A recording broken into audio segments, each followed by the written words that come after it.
Hello students, let's discuss 2024 PSIR paper जो paper अभी हुआ है पॉलिटिकल साइंस का। तो पेपर तो काफ़ी आसान है और ये गुड न्यूज़ है PSIR स्टूडेंट्स के लिए। जो तो without wasting time just coming to the point. और जो पहला क्वेश्चन जो है वो अगर देखें तो right approximately 150 words on each of the following, ये जो है पहला क्वेश्चन है जिसमें कहा गया है कि जो 150 वर्ड्स में लिखें। इसमें कोई कमेंट या एक्सप्लेन या इलुसिडेट कोई वर्ड नहीं है। तो this is the first question,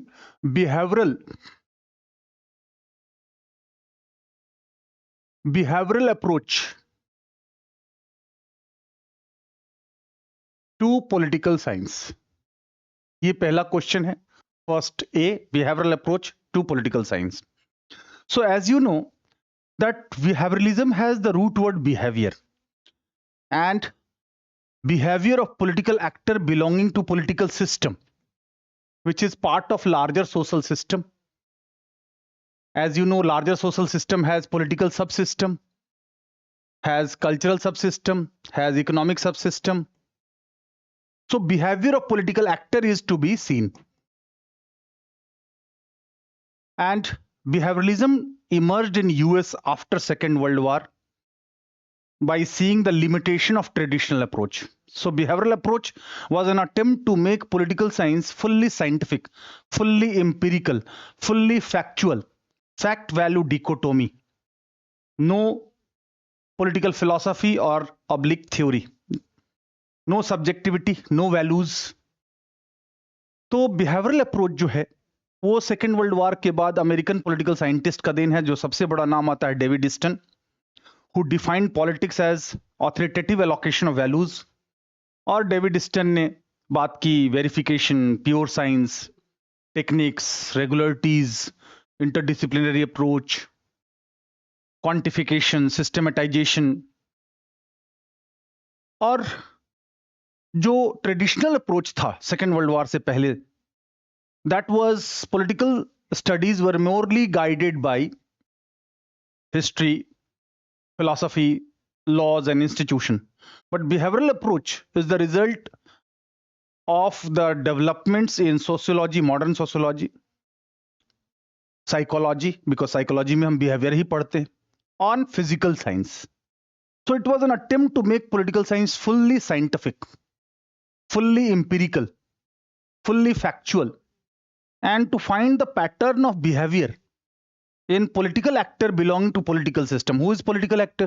Members of executive, legislature, judiciary, citizens when they vote, and also leader of a political party.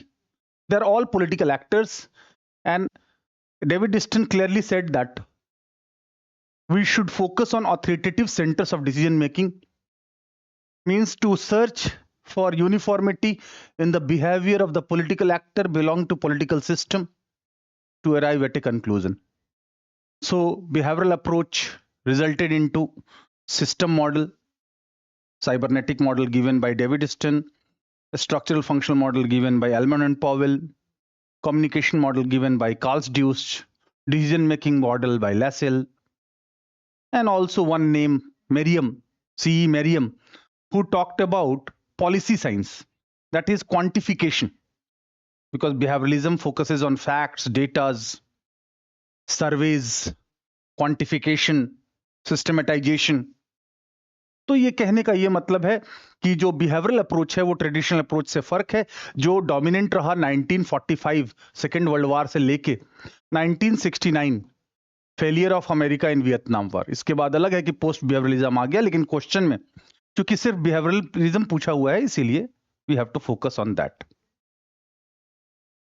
जो सेकेंड क्वेश्चन है वो है, सेकेंड क्वेश्चन को अगर हम ध्यान से देखें और बड़ा कर लेते हैं ताकि क्लैरिटी के साथ दिखे। सेकेंड क्वेश्चन है प्लूरिस्ट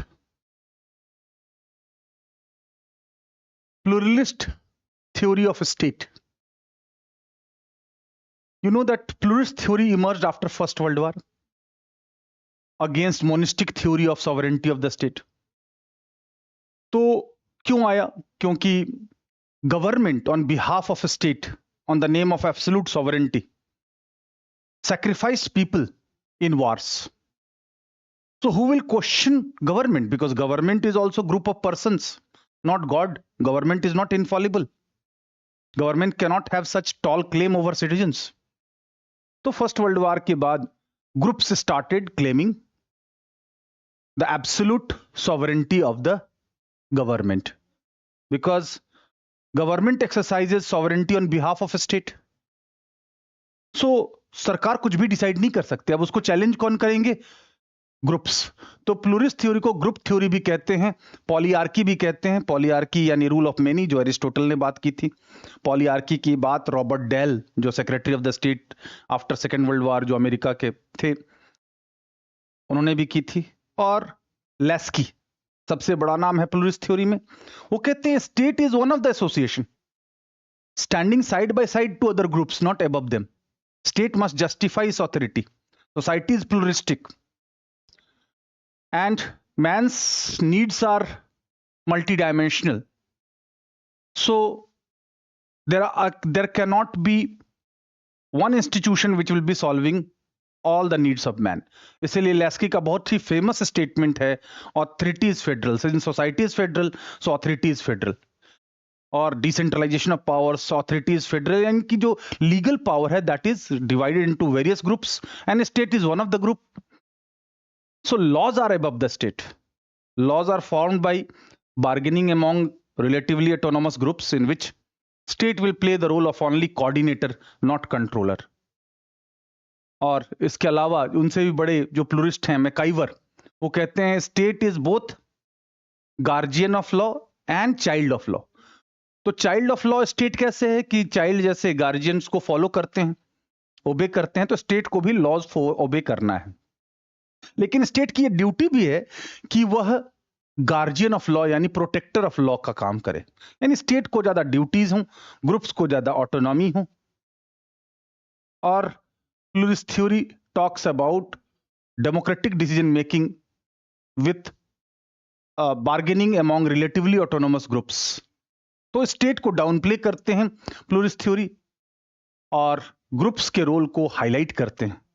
and by the first time of first world war, the industrial society had organised vocal groups who were in position to challenge the state. Individuals could not have challenged.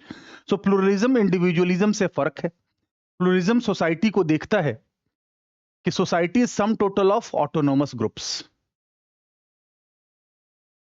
be it family, be it school, be it religious place, be it pressure groups, be it interest groups, means other groups of civil society. Civil society means non-military, non-state, autonomous groups of the society.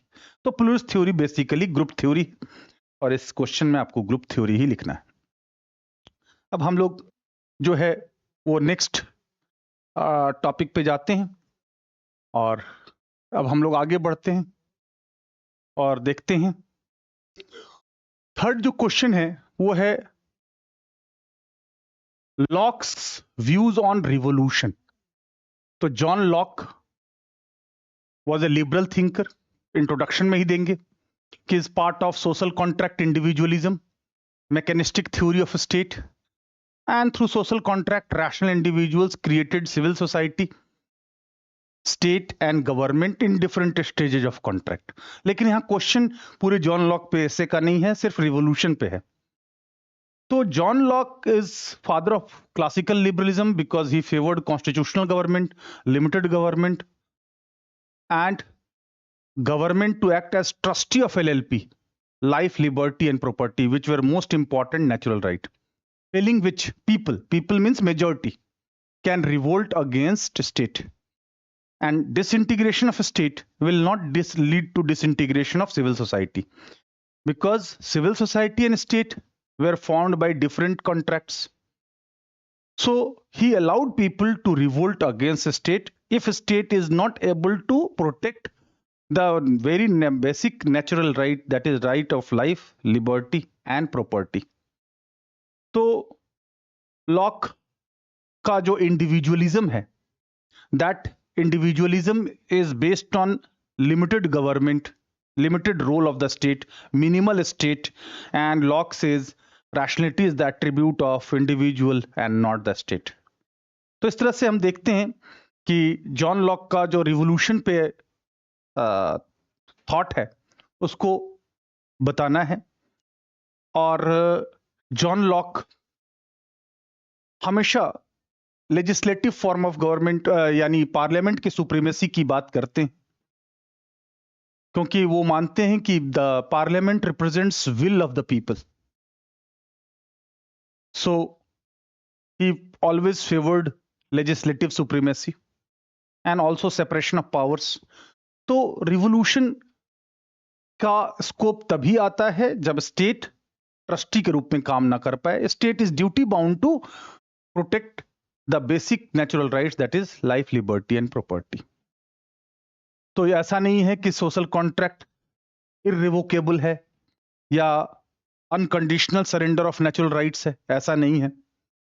By social contract rational individuals have surrendered all their natural rights except LLP conditionally, and that conditionally means it's not irrevocable, it's revocable.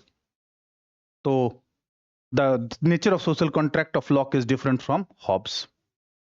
आगे बढ़ते हैं और ये देखते हैं decline of liberalism. ये question है decline of liberalism. तो first of all, you know that liberalism, capitalism emerged in early modern period with emergence of large nation state. Initially, there was trading capitalism, then mercantilism, then industrial capitalism, then financial capitalism. However, with the rise of liberalism, capitalism, there was corresponding huge inequalities, economic inequality. And against this, in 19th century, against the evils of inequality in capitalism, there was socialist challenge. And classical liberalism or negative liberalism, which favor minimal state, was challenged. And liberalism, capitalism also witnessed periodic depression, recession in capitalist countries. So in 1850 onwards, positive liberalism came, welfare state came, that unless the state intervene for welfare functions, purchasing power of the lower class would not be improvised, and this will questions sustainability of liberalism, capitalism. तो welfare state अपने आप में ही classical liberalism के लिए challenge था और उनके decline का कारण बना। उसके अलावा emergence of socialism, Marxism also led to decline of liberalism, capitalism. इसके अलावा शुरुआती लिबरलिज्म इंडिविजुअलिज्म और यूटिलिटेरियनिज्म पे बेस था, but pluralism, communitarianism, welfare state, positive liberalism, they highlighted the limitations of classical liberalism. जो केन्स हैं, J S Mill is called father, J S Mill is father of positive liberalism. He favoured enabling role of the state in moral, material and personality development of man. And also state must play interventionist role in personality development and to make people good citizens. तो इस तरीके से जो liberalism का decline हुआ और दूसरी ideologies जैसे सोशलिज्म, मार्क्सिज्म, पॉजिटिव लिबरलिज्म, फिर बाद में नियो लिबरलिज्म और अदर आइडियोलॉजीज लाइक कम्युनिटेरियनिज्म, प्लूरलिज्म, इन्होंने इसको चैलेंज किया और ये माना कि society should not be seen as some total of atomistic rational individuals, and this will promote instrumental rationality. ये बात हर कोई करते हैं, चाहे मैक्स वेबर हो, चाहे नियो मार्क्सिस्ट हैबरमास हो, चाहे होरखाइमर हो। वो कहते हैं एक्सेसिव इंडिविजुअलिज्म से, एक्सेसिव पॉजिटिव इंडिविजुअलिज्म से इंस्ट्रूमेंटल रैशनलिटी बढ़ी, जबकि बढ़नी चाहिए वैल्यू रैशनलिटी, और सोसाइटी को सिर्फ sum total of rational individuals के रूप में ना देखा जाए। तो जब जब रिसेशन आता है, डिप्रेशन आता है, जैसे 1929 का इकोनॉमिक डिप्रेशन, उसने लिबरलिज्म को कैप चैलेंज किया। इसी तरह से 2007-8 का जो इकोनॉमिक रिसेशन, सब प्राइम क्राइसिस यूएसए का, उसके बाद सॉवरेन डेट क्राइसिस 2011 का यूरोजोन क्राइसिस, उसके बाद कोविड 2019, और जिस तरह से WTO is in Limbo, so it is being, liberalism is being questioned. Next question पे आते हैं और देखते हैं लिंकेज को मिटाना जरूरी है क्योंकि इससे कंफ्यूजन ना हो।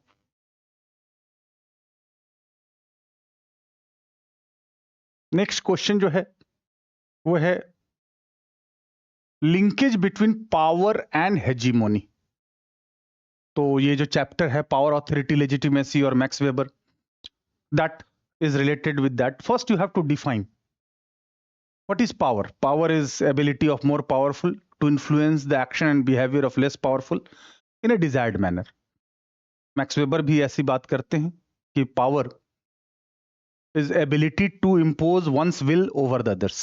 So power is relational concept. That is traditional concept of power. Power of, power from. But contemporary concept of power is like Hannah Arendt, like legitimate power of Max Weber. They claim that power should be legitimate. Without legitimacy and credibility, power becomes negative. And with legitimacy, power becomes authority. Legitimate power, power backed by law, righteousness attached with the power. And postmodern concept of power, power comes from everywhere, goes everywhere. It is not only there in state. तो power का एक बहुत ही व्यापक concept है। पहले तो power को clear करना पड़ेगा। Hard power, soft power, ideological power, tolerance power, will power, इसके अलावा पावर टू, पावर एम्पावरमेंट की कॉन्सेप्ट जैसे हैना अरेंडेट कहती हैं, गांधी करते हैं कि power so that less powerful automatically comes out from handicaps and limitations.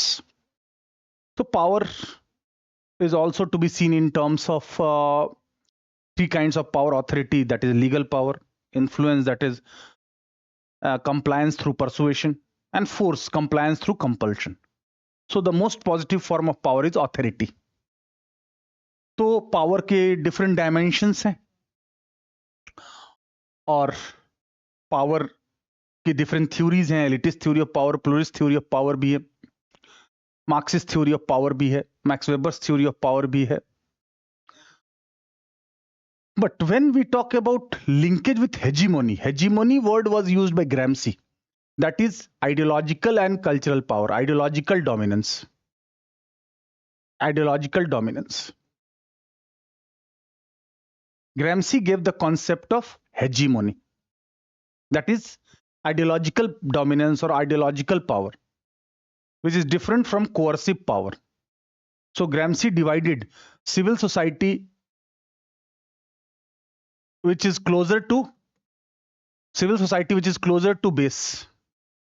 Gramsci claimed that in politics there is war of ideology, and war of position is more important than war of maneuver. And in politics, in class war, it's not only class but war of ideologies. In class war, it's not only war, class is important, war is also important. On hegemony, capitalism has proved itself innocent and natural. This is the reason why it is continuing. This is the reason why working class movement was not successful. So hegemony यानी cultural leadership of capitalist and ideological leadership of capitalist. Althusser also talked about ideological state apparatus, interpolated that individual, that capitalist has established its hegemony. According to Gramsci, there is nothing like North or South countries or Middle East or Oceanic countries. They are all hegemonic creations at international level. And in international politics also, US hegemony has three components: hard power, soft power, structural power. So ideological dominance is different from that of coercive power. So ideology play a very important role in proving one's rightfulness, righteous use of power, acceptable use of power, credible use of power. So this is how hegemony works. So you have to discuss both aspects. Now we move further. Elucidate the meaning inherent in the term political. मैं इसको मिटा देता हूं.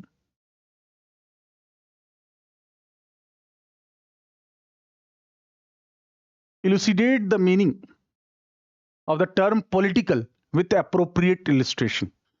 तो ये बहुत ही basic fundamental concept से जुड़ा हुआ क्वेश्चन है. Political has the root word polis. Polis means state. So classically it is being believed that political issues are those where state is directly or indirectly involved. But with the passage of time, role of a state expanded. It was no more a police state providing law and order and security, welfare state. So when the role of a state will increase, the meaning and scope of political word will also increase. So it's not revolving only around state. So political means public issues. And on public issues, there are issues of conflict and cooperation. So politics is the study of conflicts and cooperation on public issues with direct or indirect involvement of the state. Feminism भी कहता है personal is political because women were confined to domestic personal sphere while men were monopolizing things in public sphere, political sphere. तो ये domestic political का जो demarcation है, personnel public का जो डिमार्केशन है, feminist challenge that.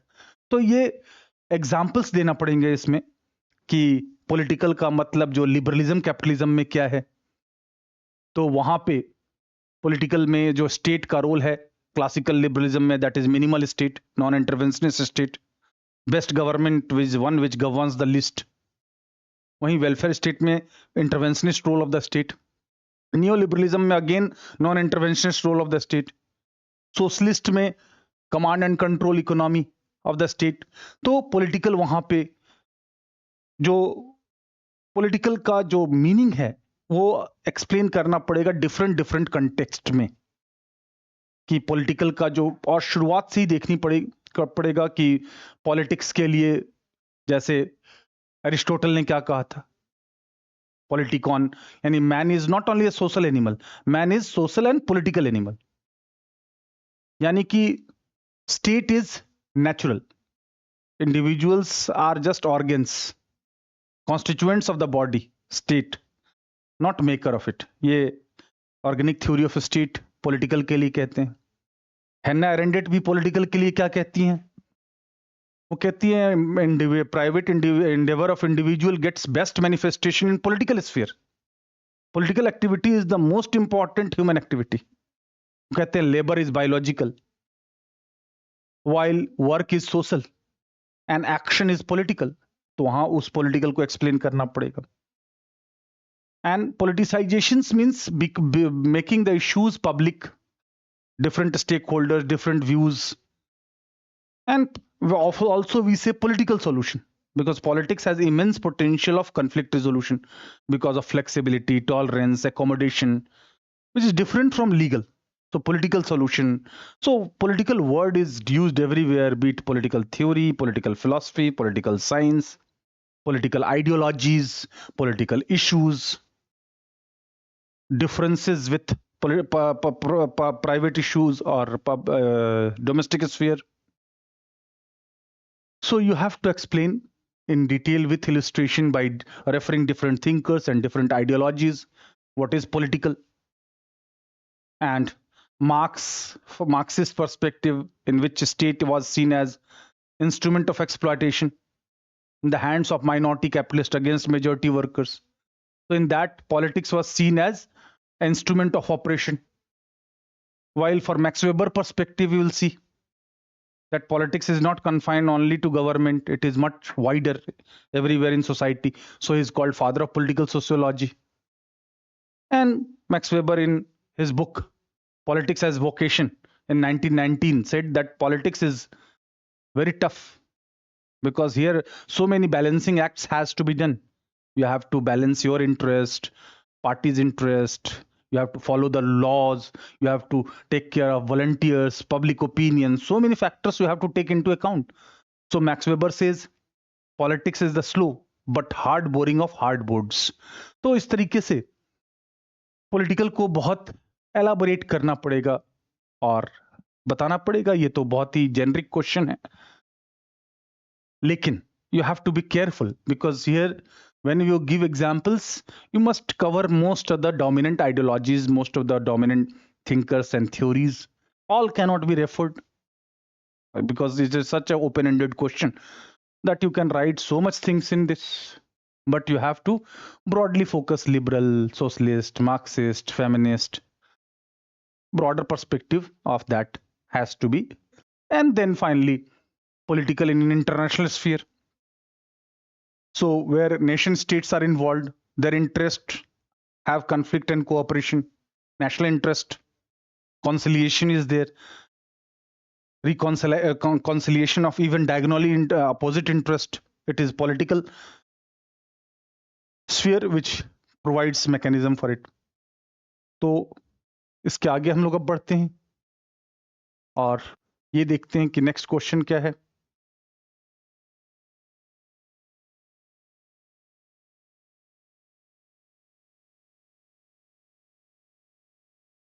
Next question है, Marxism is political theory of action demanding strict compliance with its core principles. Comment है यहाँ पे. तो comment, you know, पहले you have to elaborate the statement, that is description, then limitations and then prescription. ये comment का broad structure होता है. तो Marxism is a political theory of action. Praxis कहते भी हैं because Marx criticized utopians for crocodile tears, only sympathy, no action. Without action, violent revolution, there will be no fundamental change in conditions of workers. So he favored always action.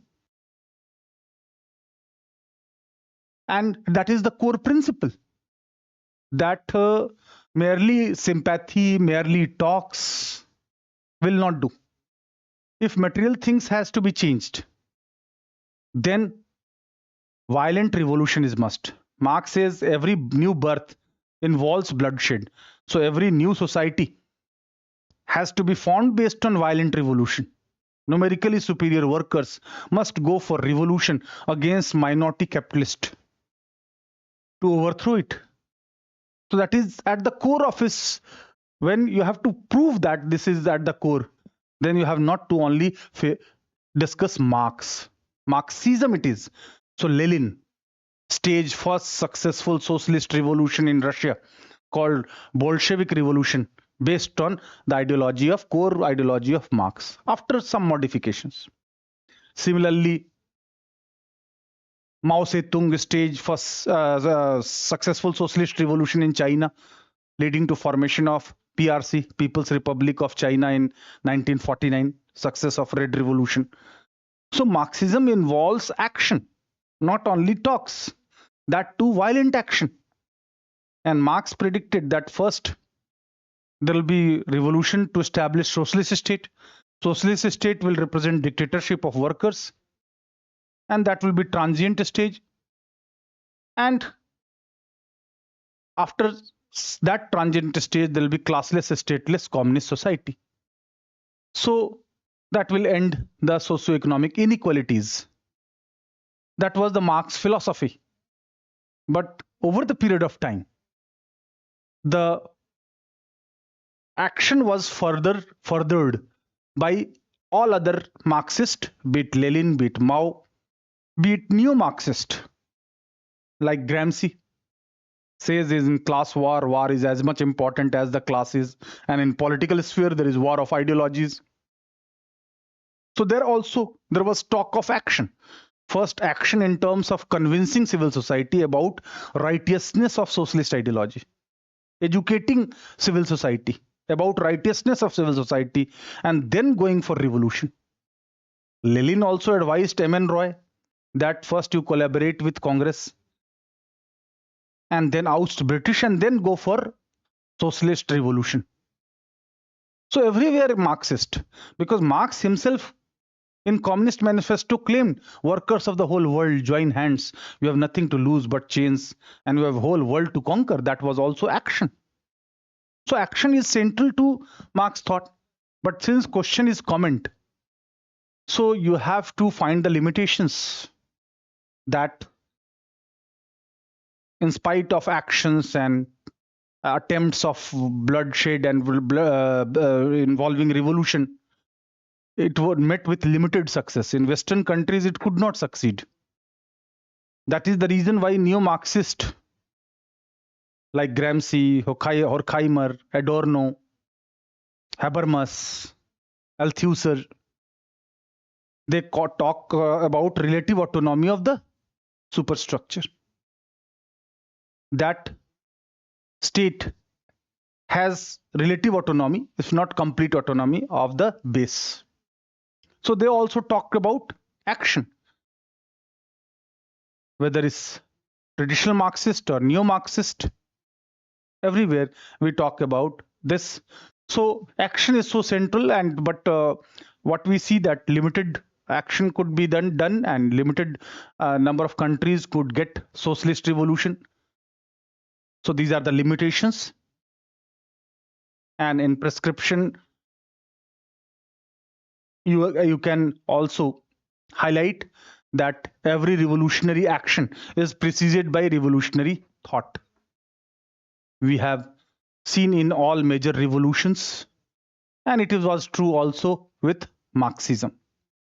So action is central, no doubt, but revolutionary thoughts are also important. Now we have to move forward and see what is the next question. Just I raise that.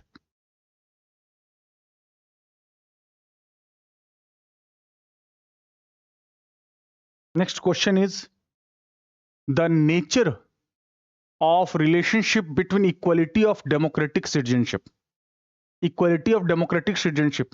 and liberty of citizenship is influenced by economic equality.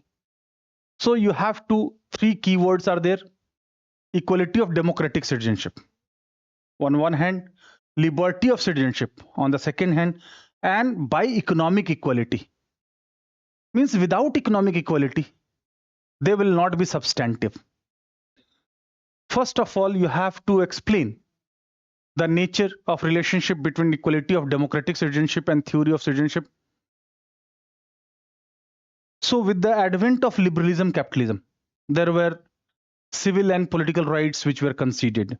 Primacy was given to liberty over equality. And freedom was the primary value, equality was secondary. But in 19th century, liberalism, capitalism had to go for course correction. And it had to accommodate welfare state because of socialist Marxist challenge to liberalism. So there was challenge to merely civil and political liberties. There was challenge to only liberty. First, that without equality, liberty of only few, only privileged, and rest of the population would be deprived. That liberty would not be universal. That liberty would be very limited. And number two, to make liberty substantive, there has to be equality, because if there will be huge inequality, liberty of those who are underprivileged would be meaningless. Liberty of a super rich to afford jet plane, and a liberty of a person who is not having bicycle, even though formally same, but in actual practice it will not be practically same. So without equality, it cannot be substantive. So in 19th century, liberalism, capitalism, which was a modern political ideology, accommodated liberal democracy on one hand and welfare state, pluralism, communitarianism on the other hand, which gives primacy to groups and for economic equality, because merely legal equality or merely political equality in terms of citizenship will not be substantive unless in material sphere of exchange, that is socio-economic equality, is also being tackled. In tackling individual claims, be it legal or civil, it is easy. But in material sphere, whether liberty or freedom of employees or employers or both, freedom of or liberty of producers or consumers or both has to be balanced. So socialism, Marxism also favored economic equality. Welfare state also favor economic equality by interventionist state. Pluralism, communitarianism also talked about that collective is good, good is shared, community determined goals that rather than individual determined goals. So all these things highlight about economic equality, but you have to comment that merely liberty and equality will not be enough. You need to supplement them with justice, as Walger claims, spheres of justice, complex inequality, that different things to be distributed to different people in a different procedure. So you need to address that differential approach. You need, John Rawls talked about fairness, that merely liberty and equality will not be enough. There should be fairness, chain connection society. If you want to strengthen the weakest part of the chain, you must incentivize the strongest part, not suppress the strongest part. So society is a chain connection. So in that way, you have to comment. This is the reason why only blue rights in human rights like civil and political rights are not enough. Red rights, that is socio-economic rights, they are also important. And green rights of third world countries like cultural rights, minority rights, linguistic rights, right of self-determination, they are also important. Environmental rights. So in that way, you have to answer the question. Now we move forward and see next question.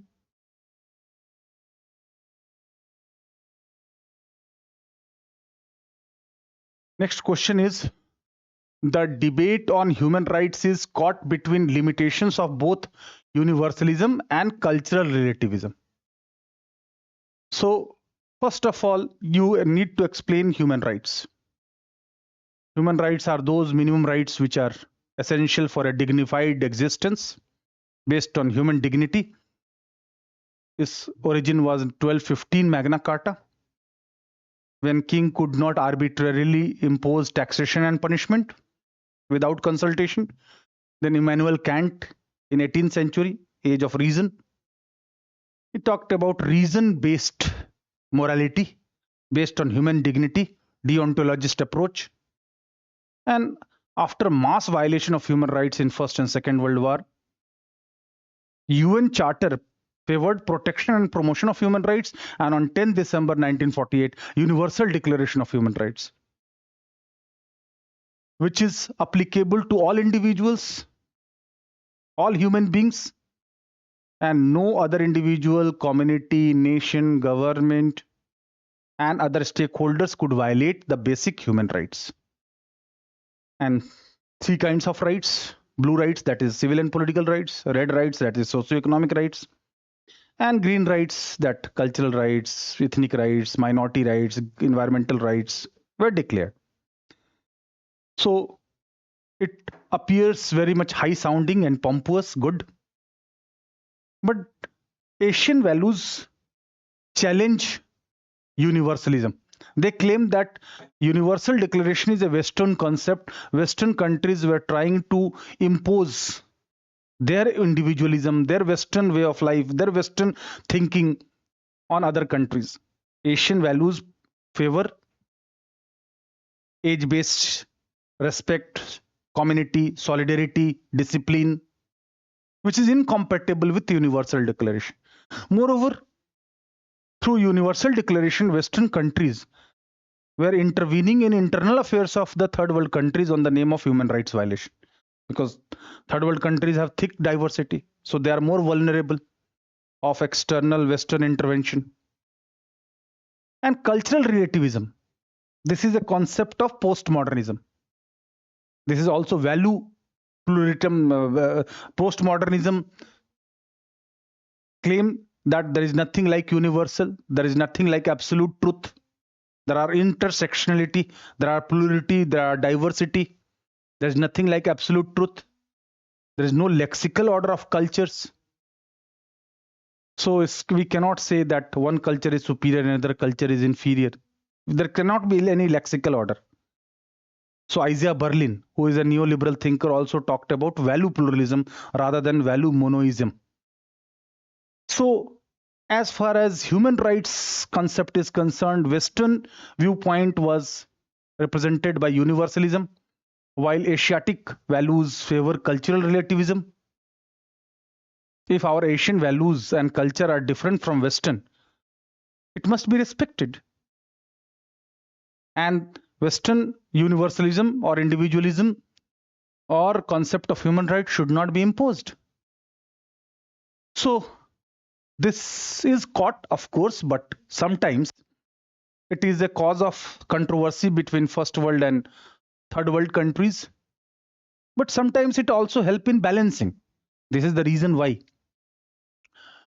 the right to property and right to get asylum were there in universal rights of human rights. And latter right of self-determination was also accommodated. So ultimately, even if the debate is there, politicization is there, there is inclusion of all stakeholders, there is inclusion of all kinds of theories of human rights. So that is good. All kinds of human rights are to be included and all values to be included, whether it's contribution of first world, second world or third world. तो इस तरीके से you have to write this question. जो है हम लोग आगे बढ़ते हैं. नेक्स्ट क्वेश्चन है deliberative democracy seeks to promote democratic decision making about public issues among the citizens. This is a very simple question. James Bassett in 1980 gave the concept of deliberative democracy. Question is, deliberative democracy seeks to promote democratic decision making out of public issues among the citizens. The context was beginning of new Cold War in 1979 on the issue of Afghanistan. So there was complete breakdown of talks, summit level talks between USA and USSR. In context of that, the concept deliberative democracy was promoted. So deliberative democracy is a qualitative concept in contrast to quantitative or aggregate democracy of participative democracy. There is more focus on rational arguments. There is more focus on small groups deliberating with ample resources, with ample time. Rational deliberations are more important than merely voting. Quality of discussion is more important than aggregate majority. It is more inclusive and less socially divisive, more acceptable. Best example is parliamentary committees in India. They are best example of deliberative democracy. And it focuses on both popular rule as well as personal liberty. So popular rule means every decision making should reflect people's will. And second, every institution while deliberating must take into account individual liberty. So it has to be balanced between both. So deliberative democracy favor more on quality of discussion and deliberations, although no democracy can succeed without deliberations and talks. And Amar Sen also talked about deliberative democracy tendencies in India, that argumentative Indians. So rational arguments, logical arguments, and here you can refer ideal speech situation of Habermas, communicative rationality rather than instrumental rationality. Communicative action, inclusive action, including all, and enlarging our understanding rather than rationally calculated, self-centered, individualistic, utilitarian decision. Collectivity is being talked about. So deliberations, and it is also said in deliberative democracy that small is beautiful. E.H. Carr in 1973, in wake of energy crisis, gave the concept of small is beautiful in case of environmentalism. But it is extended to deliberative democracy also. That small groups with rational arguments, with healthy condition, with ideal speech situation, without any biasness, without any pressure, without any coercion, without any partition approach, without any colonization of life world, as Habermas talked about, that money power is colonizing the life world, is dominant everywhere, and there is decline of public sphere culture due to parties, pressure groups, state, government. So the decisions must be taken at the deliberations in cafe house, and issues, public issues must be crystallized in cafe houses, literary conferences from below, and then leadership and parties must take view over it. So decision must, the public issues must be crystallized from below, not from above. So deliberative democracy is focusing on quality of democracy. And naturally, when rational arguments, logical arguments are being there, then you have to discuss this and making about public issues among citizens. So here you have to refer ideal speech situation of Habermas, communicative rationality instead of instrumental rationality, communicative action, public sphere culture, and no crony capitalism. Because Habermas also talked about no crony capitalism. So you have to refer all those things to explain deliberative democracy. Now we move forward.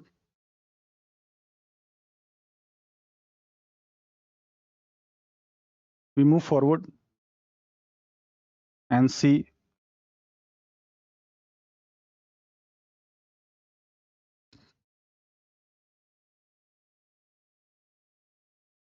now in section B. Section B mein first question is constitutional morality in Indian Constitution.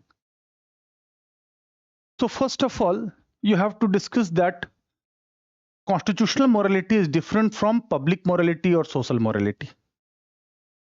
There may be some social morality which is accepted by society for so long. But if it is not compatible with constitutional's letter and spirit, then primacy must be given to constitutional morality. So constitutional morality more talks of the spirit of the constitution rather than letter. Letter which is explicit, which is written. But spirit which is implied, or with the passage of time through various judicial judgments, it has been divulged, like basic structure of the constitution. It's part of constitutional morality. It's nowhere written. Judicial review, it was implied, nowhere written. No personality worship, it is not written in anywhere constitution, but it is part of constitutional morality that there should not be hero worship or misuse of powers by power holders or breaking of constitutional tradition. So constitutional morality in Indian Constitution has been highlighted over the period of time, like office of profit, nowhere mentioned in Constitution. Similarly, there is no restriction on election commissioners to work under a state authority after retirement, but it is constitutional morality that they should not. So constitutional morality, for example, we have to give so many examples, like Article 21, favor right of personal liberty, life and personal liberty, freedom with due process of law.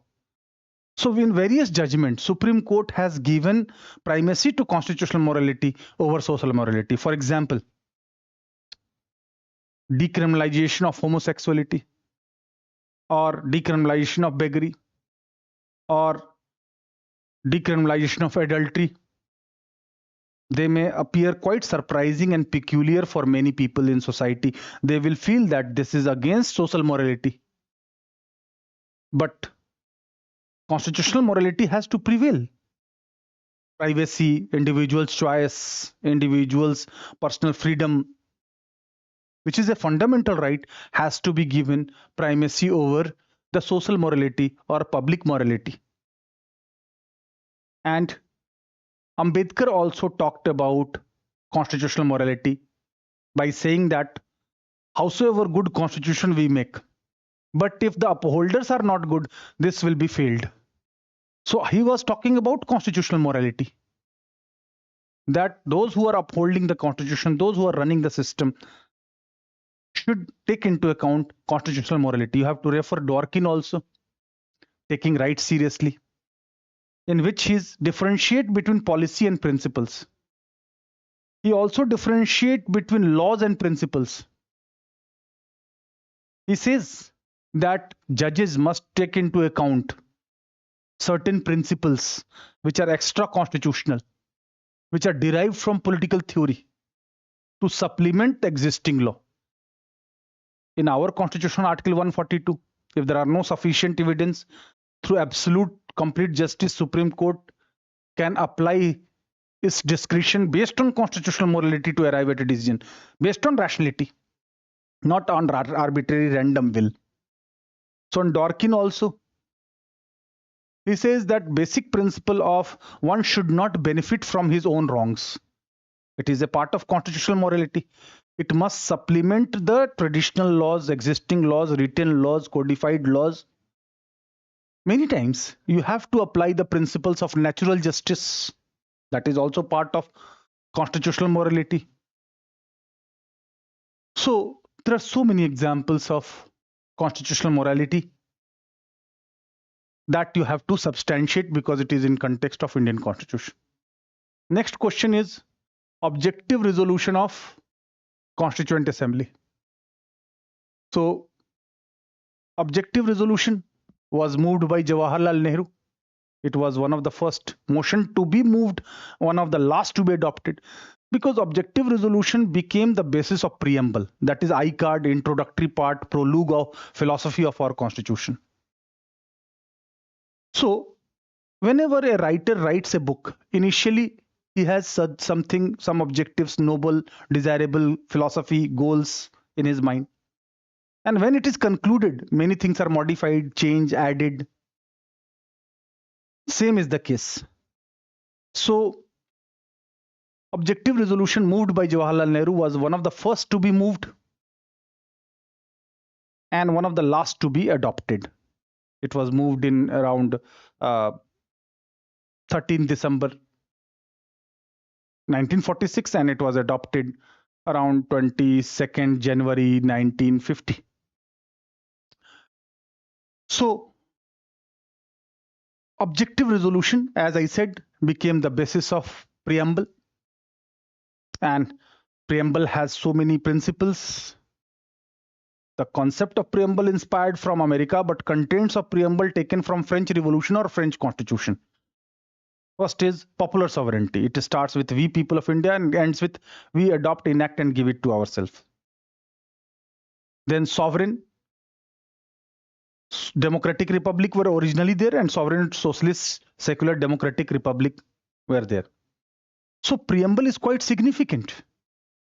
Be it sovereignty, be it socialist, be it secular, democratic republic, be it justice, social, economic, political, liberty of thought, expression, belief, faith and worship, equality of status, opportunity and promoting it among all, fraternity, with dignity of individual and unity and integrity of the nation, along with date of adoption, that is 26 November 1949. So you have to highlight the role of objective resolution, that what was there in the minds of our constitution makers. Preamble reflects philosophy. According to K. Munshi, it was horoscope. So it is the collective philosophy, goals, higher goals, desirable goals, and latter importance of preamble was vindicated when Supreme Court in 1973 said that preamble would be guiding star and principles of preamble will be guiding star to arrive at a basic structure of the Constitution.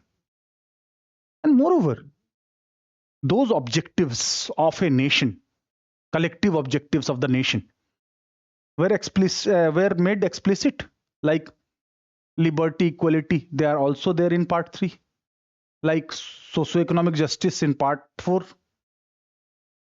All these are there. Popular sovereignty, democracy.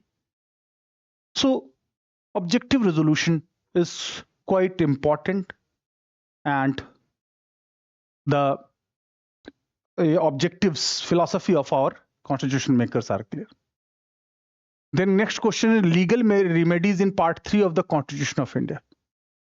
So as you know, legal remedies is the legal remedies in Part 3 of Constitution of India. Let me clarify that first of all, Part 3 provides that 32 constitutional remedy. So you have to clarify this, that Part 3 consists of fundamental rights, constitutional rights. Constitutional rights are different from the ordinary legal rights, as they are not only mentioned in Constitution, but in case of violation, the supreme law Constitution itself provides remedy for it.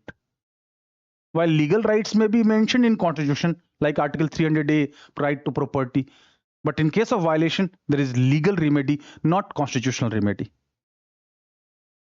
Number 2, constitutional rights in Part 3 are amended only by special majority, while legal right can be amended by simple majority. Number 3, constitutional rights are both against executive and legislature, but legal rights are only against executive. So you have to differentiate. And remedies you have to talk about. That constitutional remedy in 32 and legal remedy by high courts under Article 226, habeas corpus, mandamus, quo warranto, certiorari, and prohibition. These are the remedies provided in Part 3 in Article 32 of Indian Constitution. Habeas corpus means have the body. The person of arrested body must be presented before magistrate within 24 hours. Earlier it was only against public authority, but now it can be used against private individuals as well. Then mandamus means we command. Command is issued for action against apathy. It can be issued against quasi-judicial bodies or executive body, not against legislative body. Then quo warranto, under what authority? To prevent a person from assuming a substantial constitutional post. This is issued in terms of notice. A non-party can also go for it. Then certiorari, which is both preventive and curative. And prohibition, which is preventive. Mainly against lower body, lower judiciary, but certiorari is also against public authority since 1991. So you have to give the detail. Here question is regarding Part 3 legal remedies. So you have to focus on 32. Just you can refer one line that the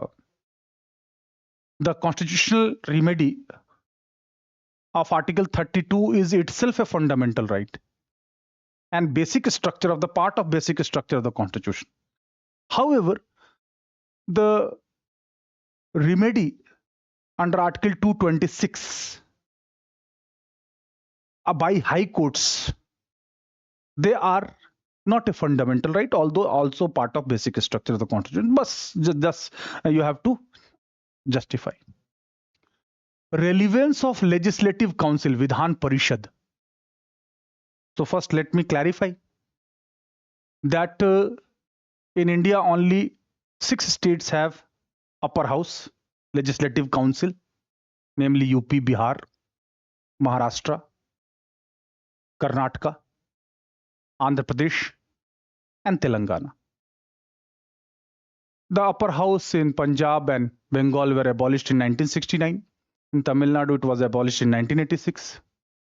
So mostly more populous states have upper house. As more populous state, the lower house will not be able to accommodate diverse kinds of aspiration, number one.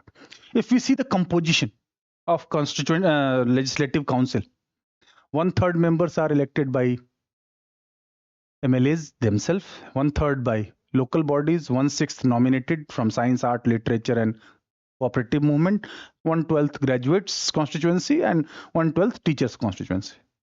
Second ARC, Second Administrative Reforms Commission, has recommended Vidhan Parishad in every state for federalization of state-local bodies relationship. Center-state relationship is federal. States are getting representation in upper house of the central legislature, that is Rajya Sabha. Similarly, if the local bodies get representation in upper house of the state legislature, then the relationship between states and local bodies would be federalized. At present, it is based on decentralization. Secondly, it also will help in providing continuity to legislative business as Rajya Sabha is doing at central level. Thirdly, it will also lead to functional representation of graduates and teachers. And also it is a talent pool, because all talented people may not be in politics. So it is a mechanism of providing leadership. And so you must be understanding relevance is being asked. So you have to refer second ARC, you have to refer composition, you have to refer its importance, relevance. One limitation you can highlight, but that it will increase the burden on a state exchequer. More MLCs will be given salaries, allowances, and facilities from a state exchequer. That is one of the limitation. And this will be backdoor entry, as it is said for Rajya Sabha also, that many experienced politicians or leaders who are valued by party, if they get defeated in the election of lower house, they can be accommodated in upper house. So one may say backdoor entry, one may say their experiences has to be utilized, because anyone can be lose election. Women's role in anti-AREC movement. There was anti-liquor movement from Nellore district of Andhra Pradesh in 1992. That was a watershed movement. This is also mentioned in NCERT, so no big deal. You can write it easily.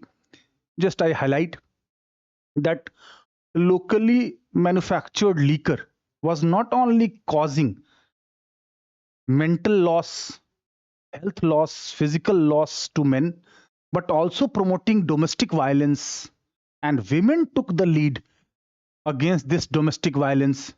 For the first time, this provided an opportunity not for legal reforms, but social confrontation, forcing liquor shops to close, becoming not on and highlighting the nexus between politics and that of crime. And it was not only impact in terms of only closing liquor shops. It has wider ramifications, socio-economic, political. It highlighted the nexus because governments were also hesitant, because it was giving huge amount of taxes. So 1992, this movement is a watershed. And after that, many parties, including TDP, in its election manifesto, promised to ban on locally manufactured wine sale and purchase and consumption, because it was also causing rural indebtedness. It was also reducing productivity. Most of the men were involving in the liquors and doing unsocial, antisocial activity, domestic violence, untoward things, and women were the most at the receiving end. They were suffering. So they took the lead in this movement. Thanks to this movement, that women demonstrated that they can go for political confrontation, social confrontation. And earlier, most of the women movement, feminist movement in India was confined to urban areas. For the first time, it extended to rural areas as well. So this was a landmark achievement. There is no doubt in it. So anti-Iraq movement, women participation was commendable. We see in Chipko movement also, the forest contractors were deliberately promoting sale of liquor so that men will not oppose their commercial exploitation of forest wealth. So here also,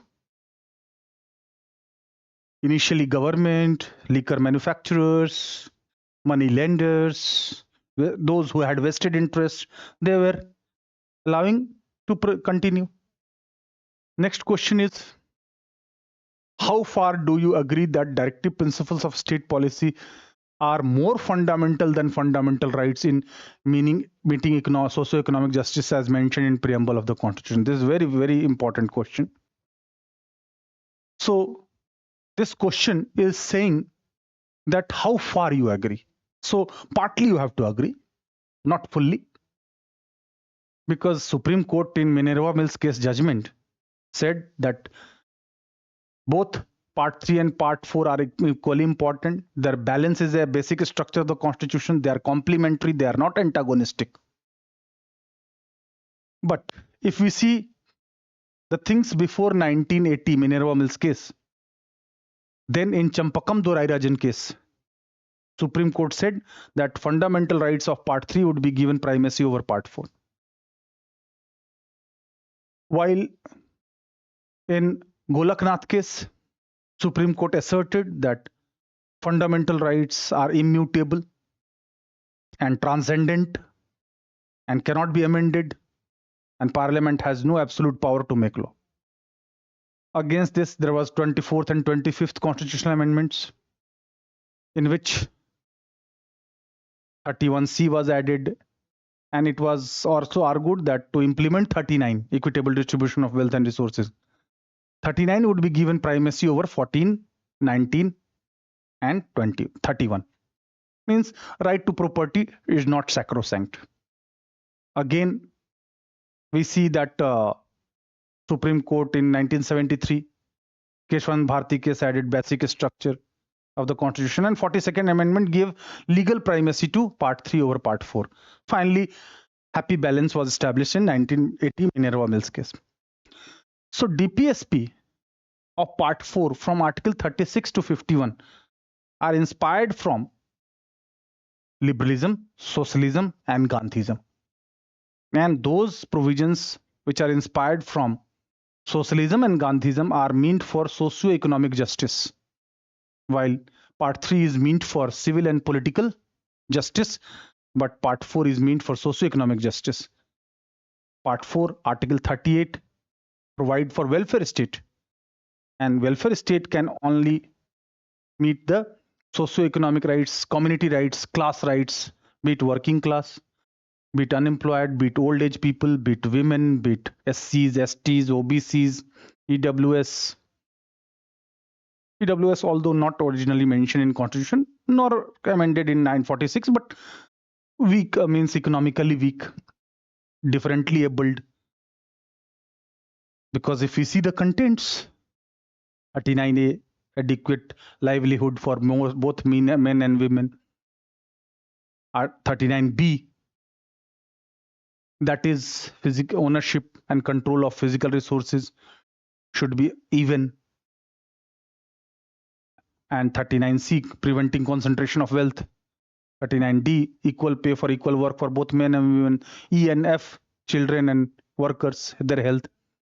Be it Article 40, Panchayati Raj, village community, Gram Swaraj. 41, right to work, and 42, just and human condition of work. 43, cottage industries. 43A, participation of workers in factory management. 46, upliftment of lower sections, and so on. So 43B, cooperatives.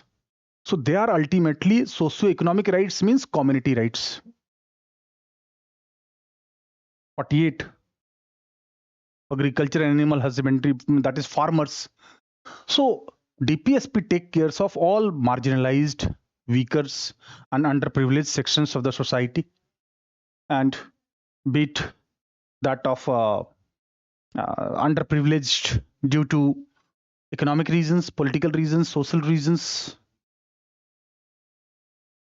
and it is providing substance to our constitution as substantive justice it is ensuring. Not part 3 is only ensuring instrumental justice, only civil and political justice, only civil and political rights.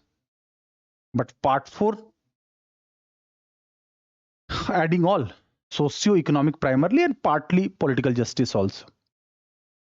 And 44th Amendment added Article 38(2) also. That is also significant. That state should endeavor to take steps to reduce inequalities, not among only individuals, but also among groups. So all these things give substance to democracy. Explain the next question is explain the structure and functions of National Commission for Women. As you know, that National Commission for Women having one chairman and 4 other members, and majority of members should be women. And it was formed. You must understand the context.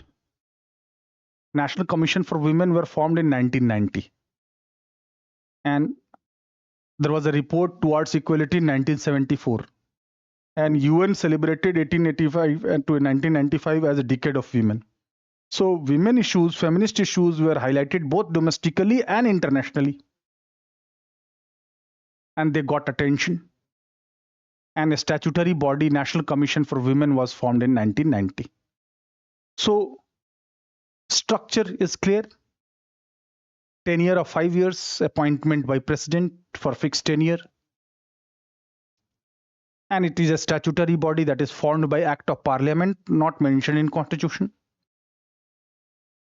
And function is to inquire the issues, to recommend the issues relating to women, to study, to inquire, to recommend. It acts as a civil court to summon, to give report on issues of women.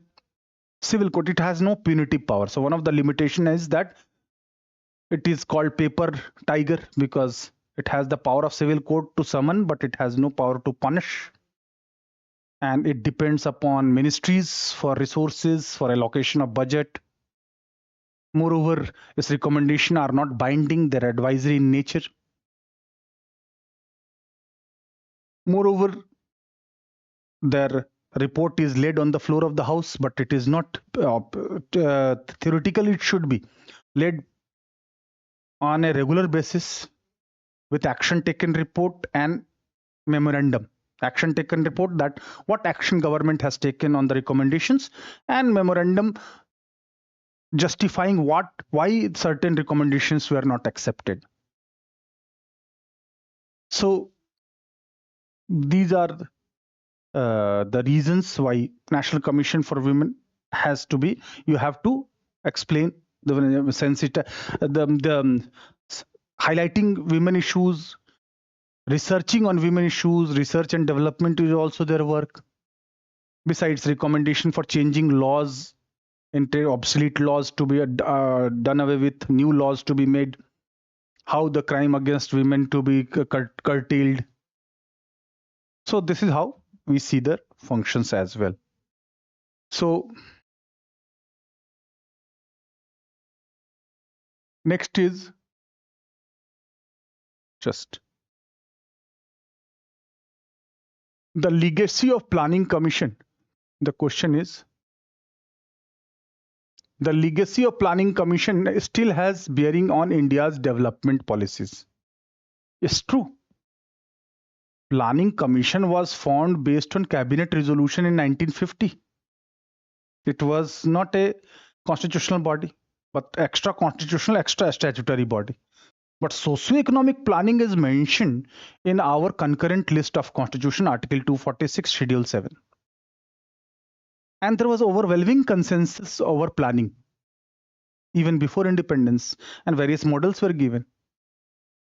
And by and large, our experience with planning was quite good, because planning is means for judicious allocation of resources to get desired results. And 5-year plan model was followed in India. It continued till 2017, although Niti Aayog succeeded Planning Commission on 1st January 2015.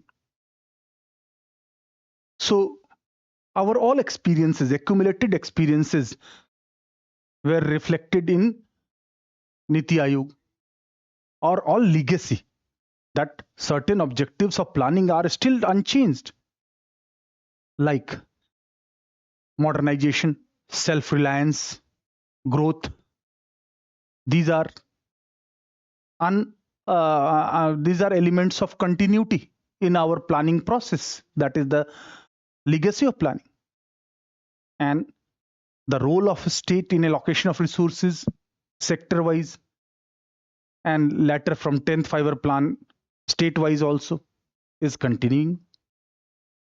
So now policy is more focused, but planning is not abundant.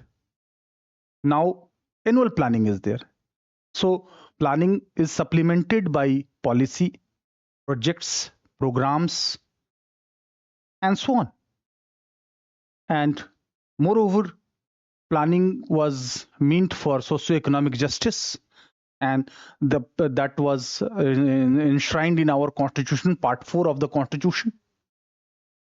And Article 37 also says that DPSPs are not legally enforceable, but it is the duty of a state to keep these directives in mind before framing law.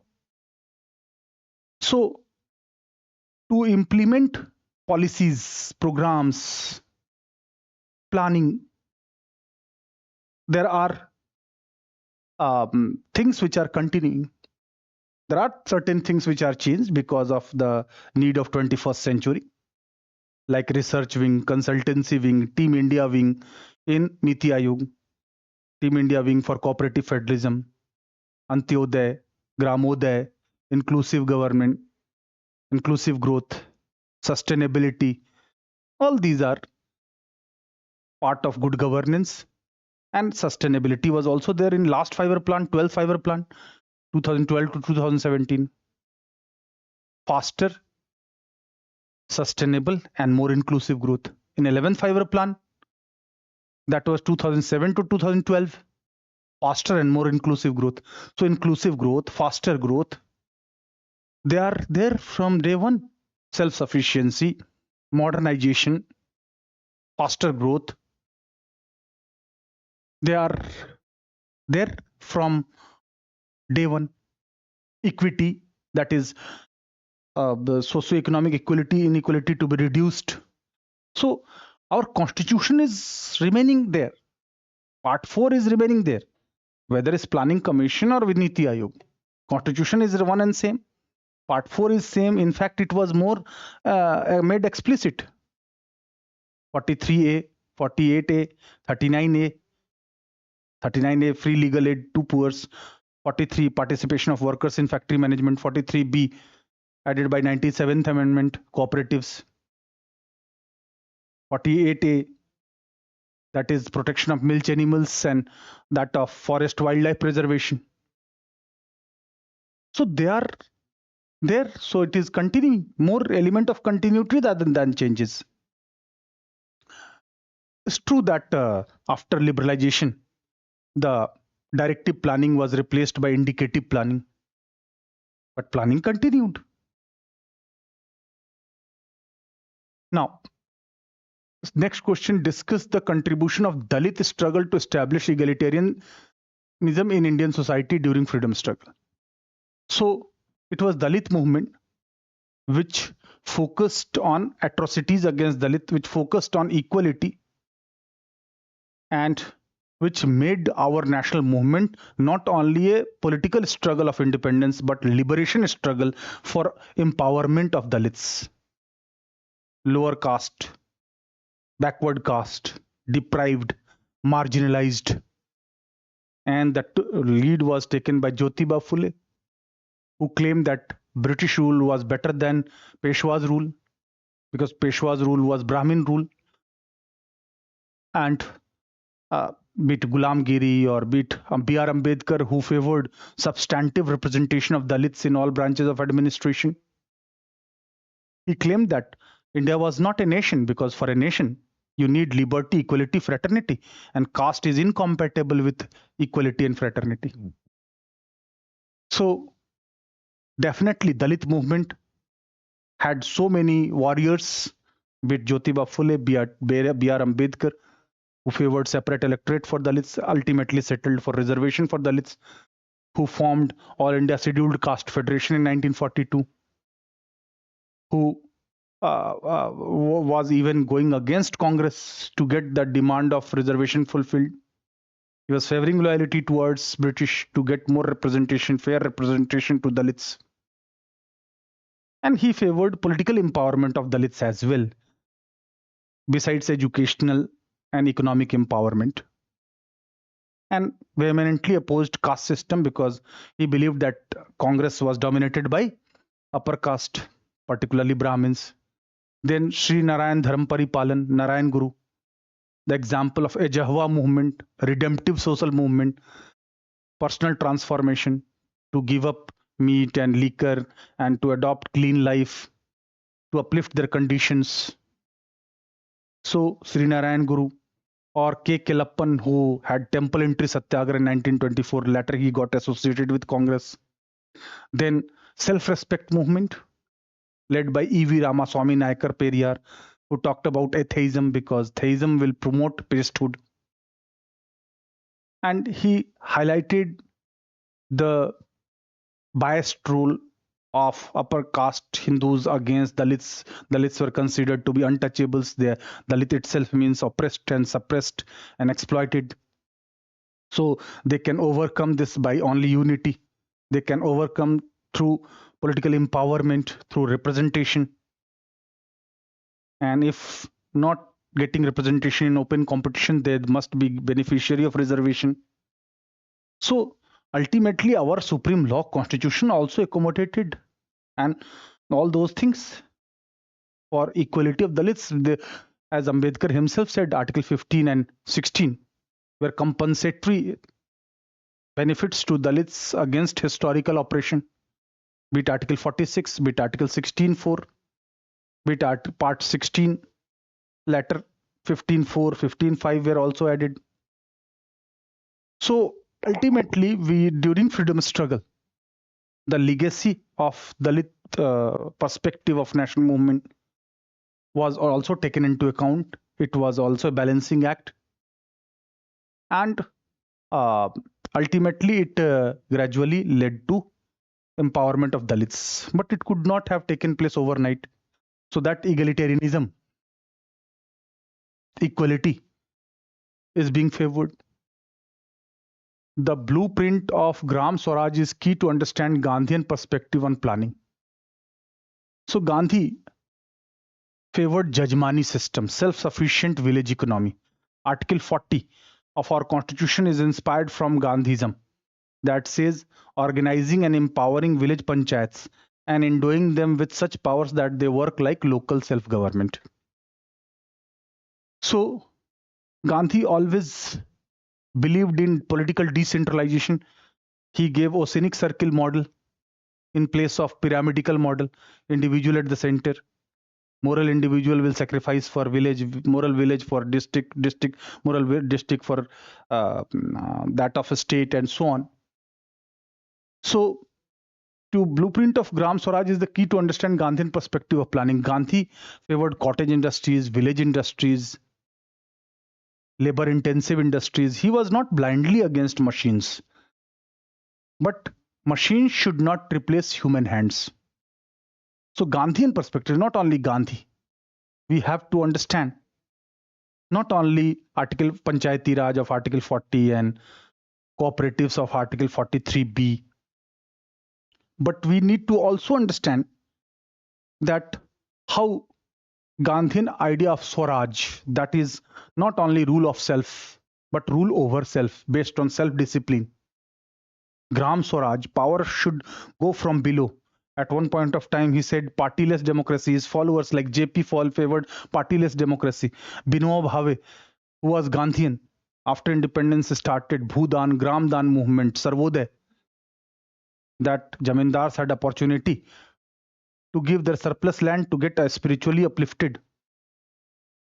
And this is how Gandhian approach was also favored by J.C. Kumarappa in Planning Commission, who favored rural industries, village industries, cottage industries. Chaudhry Charan Singh also said that villages and rural areas should be at the center of planning. And Gandhi's vision was also that real India lives in villages. So focus on villages, focus on small industries, focus on empowerment of villages, focus on autonomy of villages, cooperatives, collectivity, community, farmers community, villages, rural areas, their empowerment, their decision making, as it was prevailing in ancient India. So that S.N. Agarwal also in 1945 favored Gandhian planning. So you have to refer all those things in writing your answer. Then critically discuss the role of pressure groups in decision making process of the government. So pressure groups are alternative politics. Those interest groups which are effective in pressurizing public policy, they are called pressure groups.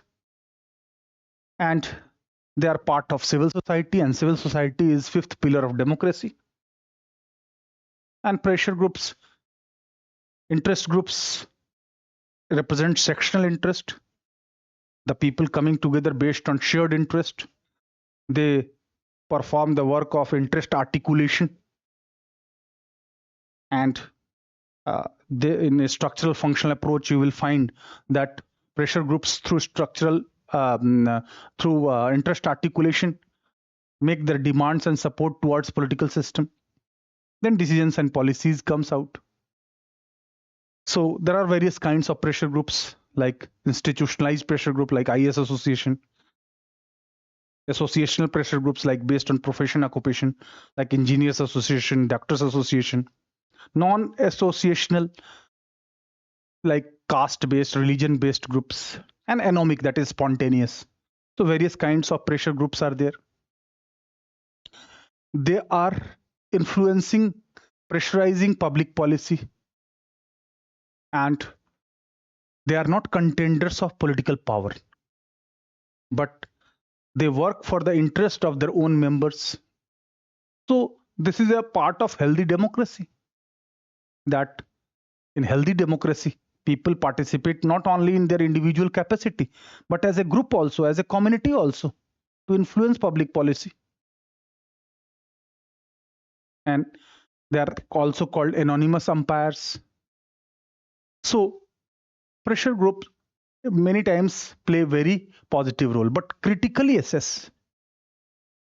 So you have to highlight certain limitations also, that some pressure groups are more vocal, more organized, so they are able to get their demands conceded, which is not genuine, like FICCI, CII, they are more effective than Farmers Association.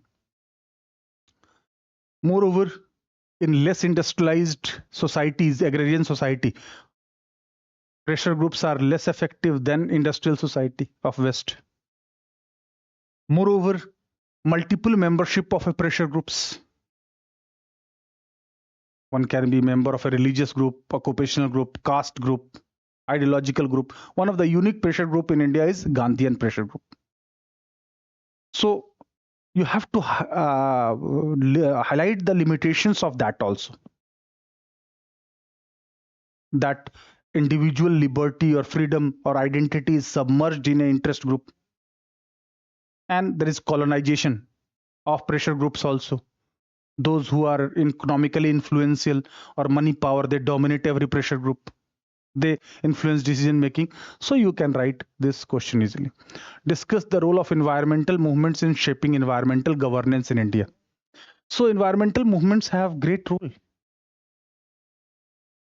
The old social movements are peasants and workers movement. New social movements are environmentalist, feminist, LGBT, anti-globalization movement. So they are post-material, while old social movements were focusing on minimum needs, survival, livelihood. They are based on quality of life. So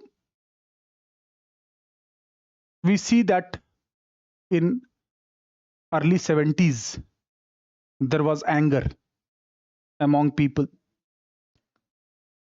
and that led to various movements. But here we have to discuss environmentalist movement like Chipko movement in 1973, led by Mr. Bahuguna, hugging the trees, not allowing trees to be cut. And here it is a classical example of environmentalist movement had linkage with feminist movement, because women took the lead in this movement. After 1962 Indo-China war, infrastructural work, road works were accelerated in border areas. So massive cutting of trees and commercial exploitation of forest wealth, and liquor promotion was done by contractors. That not only ill affected environment, that affected food, fuel, fertilizer, jal, jungle, jameen. Women had to go extra mile to get for fuel or this wooden fuel, lakdi. So they were the worst sufferer. Moreover, alcoholism led to domestic violence. So women led this movement because there is mystical similarity between women and nature. Both are nurturing, both are caring, both are loving, both are having reproductive, both are producing, both are soft, both are beautiful. So ecofeminism, and we see that ultimately there was a ban of 15 years on commercial exploitation of forest wealth. So thanks to that, because constitutional provisions were already for environmental protection. In fact, Indira Gandhi participated in a Stockholm conference and she claimed that poverty was the biggest cause of environmental degradation. India was party to Nairobi Summit 1982, Rio de Janeiro 1992, and so on, Johannesburg 2002. So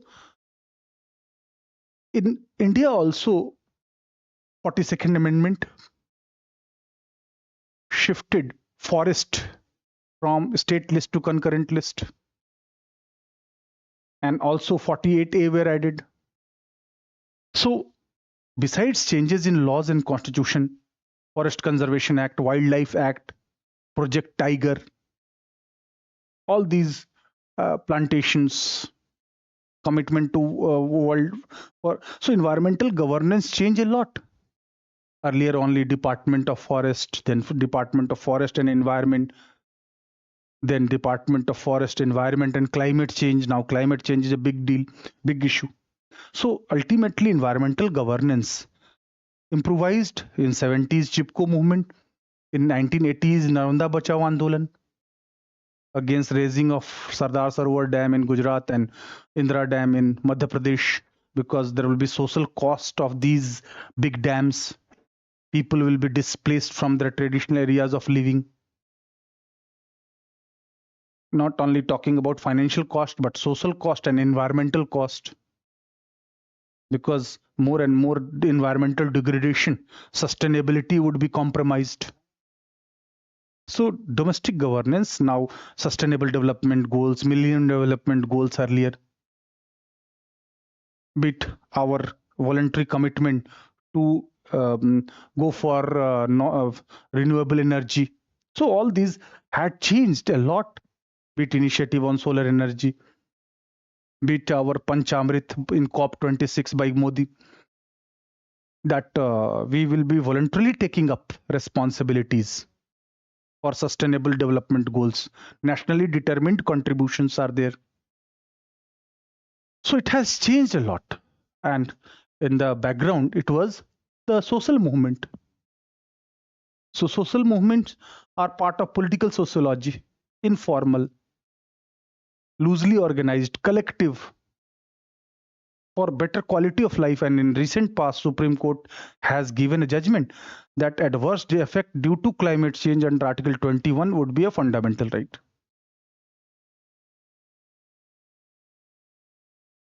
Then relative deprivation is a major source of ethnic conflict. Elaborate the statement with relevant examples.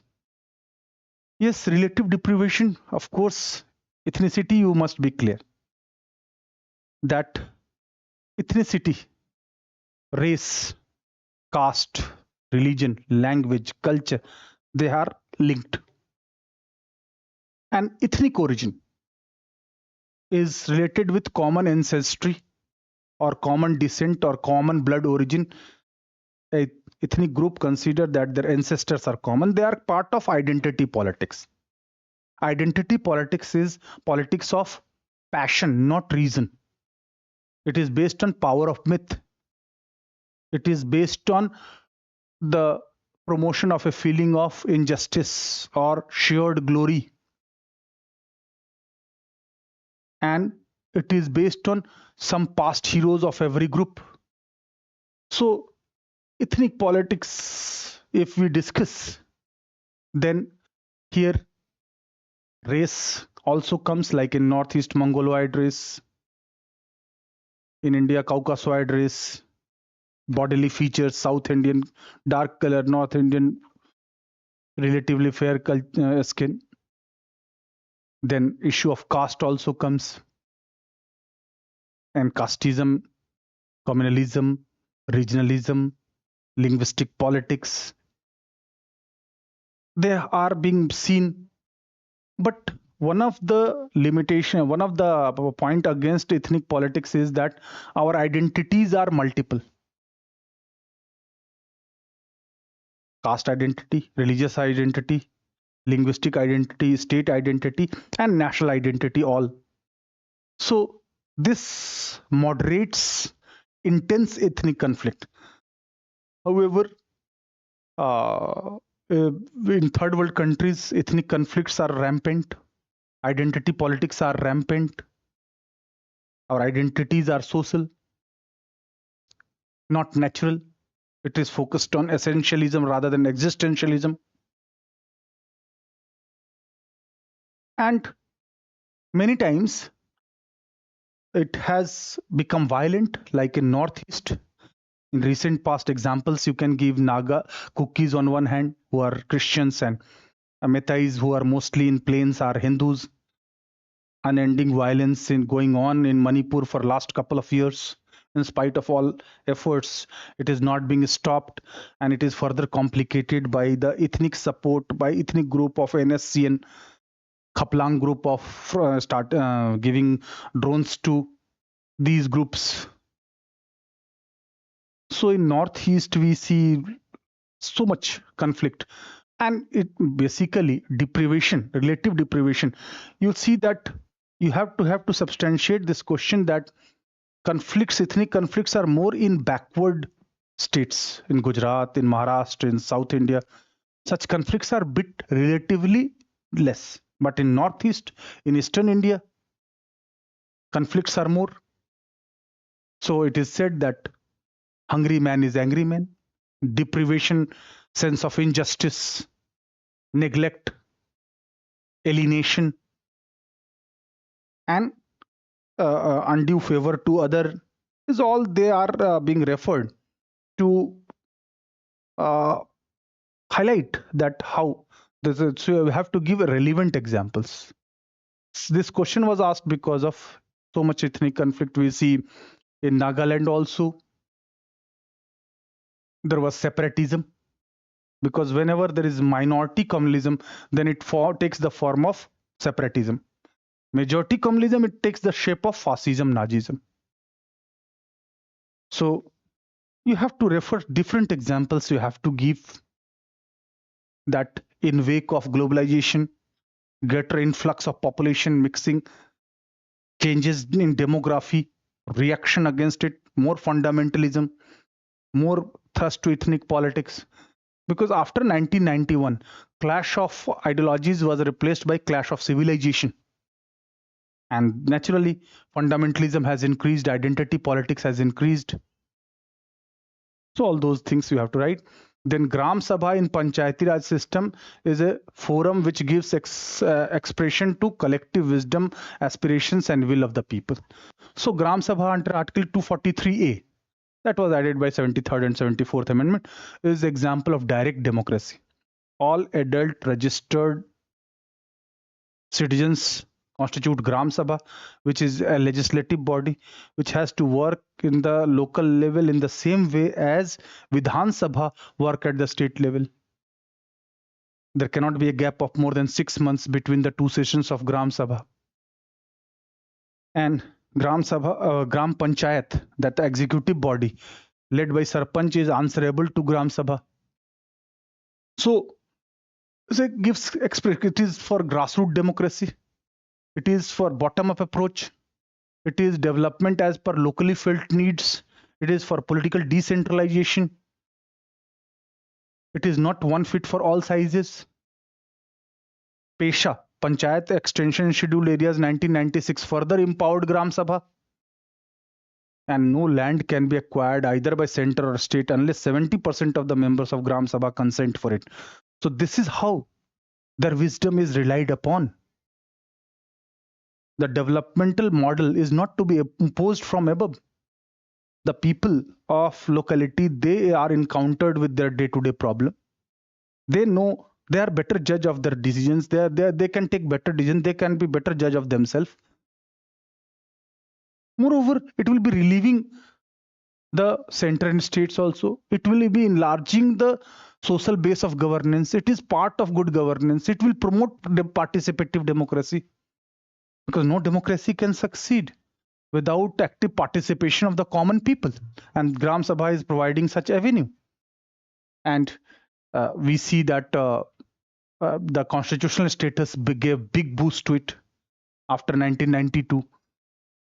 There are certain limitations, but advantages of Gram Sabhas and Panchayati Raj institutions and Nagar Raj institutions also under Article 40 are more than disadvantages. It has led to women empowerment. It has led to social justice.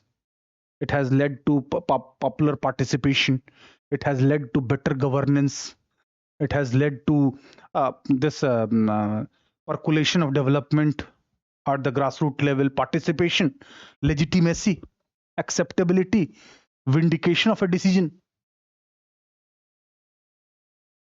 It was earlier argued that people at local bodies are not educated, so they will not be able to handle. But this is not so. We have to rely on their wisdom. See the question. Wisdom, aspirations. Wisdom word is still positive. But since question is comment, so you have to prescribe. Then find the limitations. That forum to since question is comment, so you have to find the limitations, that they are facing fund crunch. They are not sufficiently empowered.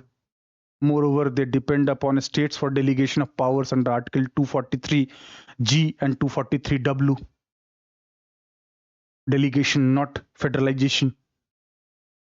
Moreover, the state level politicians and bureaucracy are reluctant to share power with local bodies. These are limitations.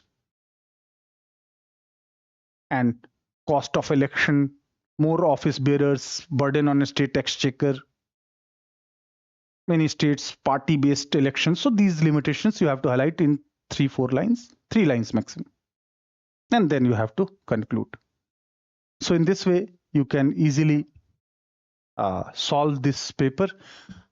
Paper is very simple, and I have discussed in detail.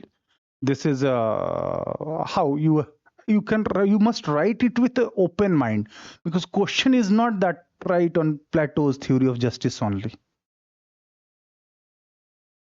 or a particular theory or a particular thing. So here you have to be careful that question is open-ended, and you have to take care of all those things.